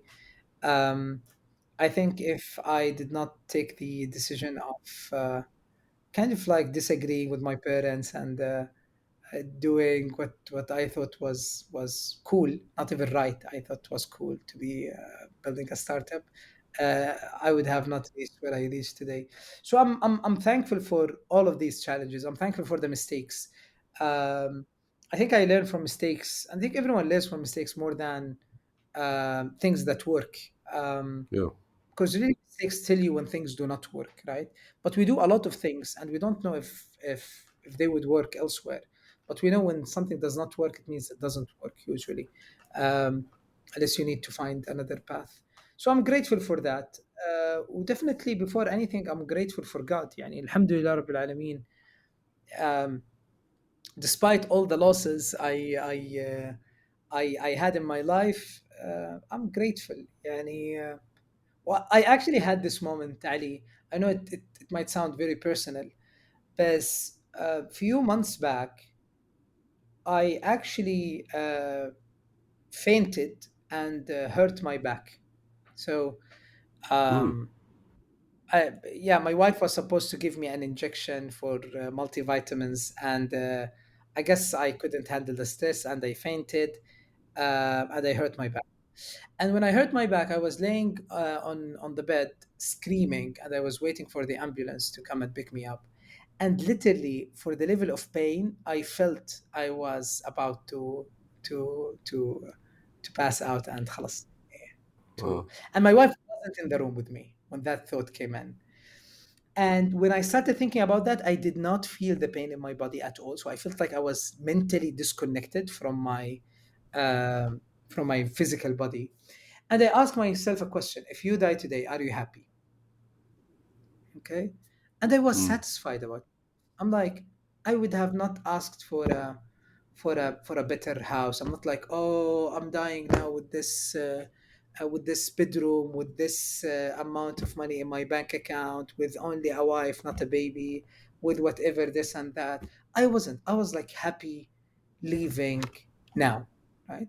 Maybe I was worried a bit about how much I was close from God and about the number of prayers I missed. But I was like, if I die today, I think I'm okay.